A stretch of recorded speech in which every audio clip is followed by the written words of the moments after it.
નમસ્કાર દર્શક મિત્રો, @ગુજરાતમાં આપનું સ્વાગત છે। આજે અમે જે સમાચાર લઈને આવ્યા છે તે માત્ર એક સમાચાર નથી, તે માત્ર એક અકસ્માત નથી, તે માત્ર એક વન્ય જીવની ઘટના નથી, પરંતુ આ છે ગીરની ધરતી પર ચાલતા એક અદ્રશ્ય યુદ્ધની વાત, માનવ અને વન્ય જીવ વચ્ચે એ સંઘર્ષની વાત કે જેમાં કોઈ જીતતું નથી, બધું જ ગુમાવતું રહે છે।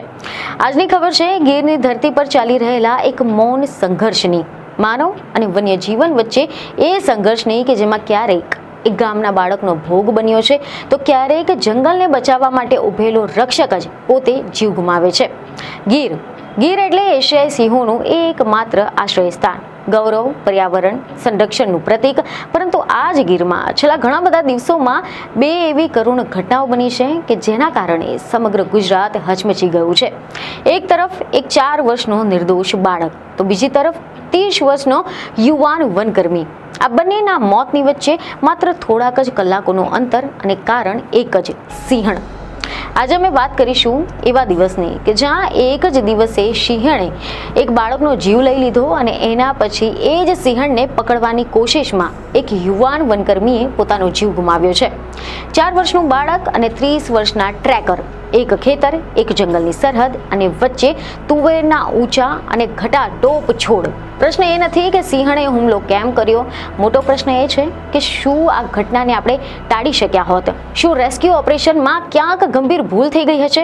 અને શું ગીર આજે પણ માનવની માટે સુરક્ષિત છે કે પછી માનવ ગીર માટે જોખમ બની ગયો છે? તો ચાલો આ સમગ્ર ઘટનાને આપણે ડિટેલથી સમજીએ, જેમાં સૌપ્રથમ આપણે વાત કરીશું ગીરની। આમ તો ગીર આ નામ સાંભળતા જ આંખોની સામે એક ગૌરવ ઊભું થાય છે, એશિયાઈ સિંહોનું એકમાત્ર ઘર, ગુજરાતની ઓળખ, ભારતની શાન। પરંતુ ગીર માત્ર જંગલ નથી, ગીર માત્ર સિંહોનું નથી, ગીર છે ખેડૂતોનું જીવન, ગામડાઓની સીમા, ખેતરોની વચ્ચે ઉભેલું જંગલ। અને આ જ કારણ છે કે ગીર આજે માનવ વન્ય જીવન સંઘર્ષનું સૌથી મોટું મેદાન બની ગયું છે। જુનાગઢ જિલ્લો, વિસાવદર તાલુકો, નાની મોણપરી ગામ, એક નાનું ગામ કે જ્યાં લોકો ખેતી કરે છે અને ત્યાં જંગલ બહુ દૂર નથી। આ ગામ ગીર અભયારણ્યની સરહદ પર આવેલું છે। અહીંયા ખેતરો અને જંગલો વચ્ચે કોઈ સ્પષ્ટ દિવાલ નથી, કોઈ ફેન્સિંગ નથી અને એટલા જ કારણ છે કે અહીંયા માનવ અને વન્ય જીવન દરરોજ એકબીજાની સામે ઊભું થઈ જાય છે।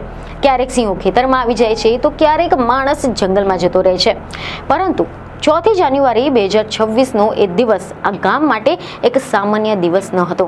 એવા સમાચાર છે કે રવિવારના સવારનો સમય હતો, ખેતરમાં કામ ચાલી રહ્યું હતું અને એવા અહેવાલ છે કે પરસોત્તમ વઘાસિયાની વાડીમાં તુવેરનો પાક ઉગેલો હતો। તુવેર 8 ફૂટ ઊંચી, ઘણી ઘટાટોપ અને અંદર શું છે એ બહારથી જોવું પણ મુશ્કેલ હતું। ખેત મજૂરી કરતો શૈલેષ પારગી અને તેમની નજીક જ રમતમાં મગ્ન હતો તેમનો 4 વર્ષનો દીકરો શિવમ। એક સામાન્ય દ્રશ્ય, ગામડામાં રોજ દેખાતું દ્રશ્ય, પરંતુ અચાનક આ દ્રશ્ય સદાય માટે બદલાઈ ગયું। ઝાડીઓમાંથી એક અવાજ થયો, એક હલચલ થઈ અને પછી સામે આવી એક સિંહણ। કોઈ ચેતવણી નહીં, કોઈ અવકાશ નહીં, એક જ ઝાટકામાં તેને શિવમને પકડી લીધો અને તુવેરના પાકમાં ઘસડી ગઈ, જેના બાદમાં ચીસોનો અવાજ સંભળાયો, ગામમાં ગભરાટ ફેલાયો અને લોકો દોડવા લાગ્યા। વન વિભાગને ફોન થયો। ગીર માટે આ કોઈ નવી ઘટના ન હતી, પરંતુ દરેક ઘટના પાછળ છોડી જાય છે એક નવું દુઃખ। જોકે આ ઘટના અંગે તરત જ વન વિભાગને જાણ કરવામાં આવી હતી, જેથી કરીને વન વિભાગનો સ્ટાફ જીવના જોખમે તુવેરના પાકની વચ્ચે ઘૂસ્યો હતો। અડધી કલાકની ભારે મહેનત બાદ શિવમને સિંહણની પકડમાંથી બહાર કાઢવામાં આવ્યો, પરંતુ ત્યાં સુધી બહુ મોડું થઈ ગયું હતું। બાળકના શ્વાસ થંભી ગયા હતા। આ ઘટનાથી આખું ગામ શોકમાં ડૂબી ગયું હતું અને સાથે એક મોટો ભય ઊભો થયો। વન વિભાગ અને ગ્રામજનોને ખાતરી હતી કે આ સિંહણ હવે છંછેડાઈ ગઈ છે અને જો તેને તરત જ પાંજરે ન પૂરવામાં આવે તો તે ફરી એકવાર હુમલો કરી શકે છે। તપાસમાં જાણવા મળ્યું કે સિંહણ હજી પણ એ જ તુવેરના ખેતરમાં છુપાયેલી છે। આથી કરીને વિસાવદર રેન્જનો સ્ટાફ અને સાસણની વાઇલ્ડ લાઇફ રેસ્ક્યુ ટીમને બોલાવવામાં આવી હતી, જેમાં પ્રથમ પ્રયાસ તરીકે 2 ટ્રેપના કેજ અને મારણ મૂકવામાં આવ્યું હતું, પરંતુ સિંહણ પણ એક પણ પાંજરામાં આવી ન હતી અને ત્યારબાદ લેવાયો સૌથી જોખમી નિર્ણય, સિંહણને ઘેરનું ઇન્જેક્શન આપીને બેભાન કરવાનો. અને હવે અહીંયાથી શરૂ થાય છે આ ઘટનાનો સૌથી સંવેદનશીલ અને દુઃખદ અધ્યાય. તુવેરના ઊંચા અને ઘટાટો પાકની વચ્ચે સિંહણને શોધવી ઘણી જ મુશ્કેલ હતી. એ કામ સરળ ન હતું. એવા અહેવાલ છે કે વન વિભાગના જણાવ્યા પ્રમાણે 30 થી 35 જેટલા કર્મચારીઓ ખેતરમાં ઉતરવા માટે આવ્યા હતા. કોઈ વાંકા વળીને ચાલતા, કોઈ જમીન પર ઘસડાતા, તો કોઈ બેઠા રહીને સિંહણ પર નજર રાખી રહ્યા હતા. વન વિભાગે ટુકડીઓ બનાવી હતી, જેમાંની એક ટુકડીમાં હતા વિસાવદર રેન્જના ટ્રેકર અશરફ ચૌહાણ. સાંજનો સમય હતો. શિયાળાના કારણે અંધારું ઝડપથી થઈ રહ્યું હતું. સિંહણ તુવેરની અંદર બેસી ગઈ હતી, જેથી કરીને ડાળીઓ નમી ગઈ અને દ્રશ્ય વધુ મુશ્કેલ બની ગયું હતું. વેટરનિટી ડોક્ટરે દાટ ગનમાં ઘેરની દવા ભરી હતી અને ત્યારબાદ ચેતવણી પણ અપાઈ કે બધા દૂર ખસી જજો, અને પછી દાટ ફાયર થયું. પરંતુ એ ક્ષણમાં જ સિંહણ ખસી ગઈ હતી અને આ દાટ પોતાના લક્ષ્યના બદલે સીધું જ જઈને વાગ્યું અશરફ ચૌહાણને કોણી ઉપર, જેથી કરીને અશરફે ચીસ પાડીને બોલ્યા કે મને લાગ્યું છે, મને લાગ્યું છે. થોડા જ મિનિટોમાં તેઓ બેભાન થઈ ગયા અને તાત્કાલિક તેમને વિસાવદરની હોસ્પિટલમાં લઈ જવામાં આવ્યા.